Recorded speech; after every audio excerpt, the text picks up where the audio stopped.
हवा येते ना.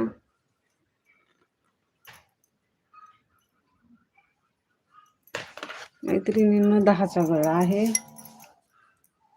गळा रुंदी इथे कमीत कमी ठेवायची. शोल्डर जेवढी गळा मोठा असेल ना तेवढी शोल्डर लहान ठेवा. आपला गळा हा डीप असेल ना तेवढी शोल्डर कमी करा. आणि गळा जर लहान असेल तर शोल्डर आपल्याला वाढवायला लागते. म्हणून आता ही आपला गळा आहे 10चा, म्हणून शोल्डर आपण कमीच ठेवायची. शोल्डर कमी, इथे गळा रुंदी पण कमी ठेवायची.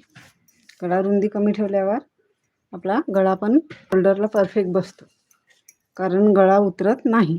जर तुम्हाला गळा उतरण्याचे प्रॉब्लेम असतील तर ही ट्रिक वापरा तुम्ही. इथे गळा रुंदी कमी करा, इकडे गळा रुंदी जास्त करा आणि शोल्डर पण कमी करा.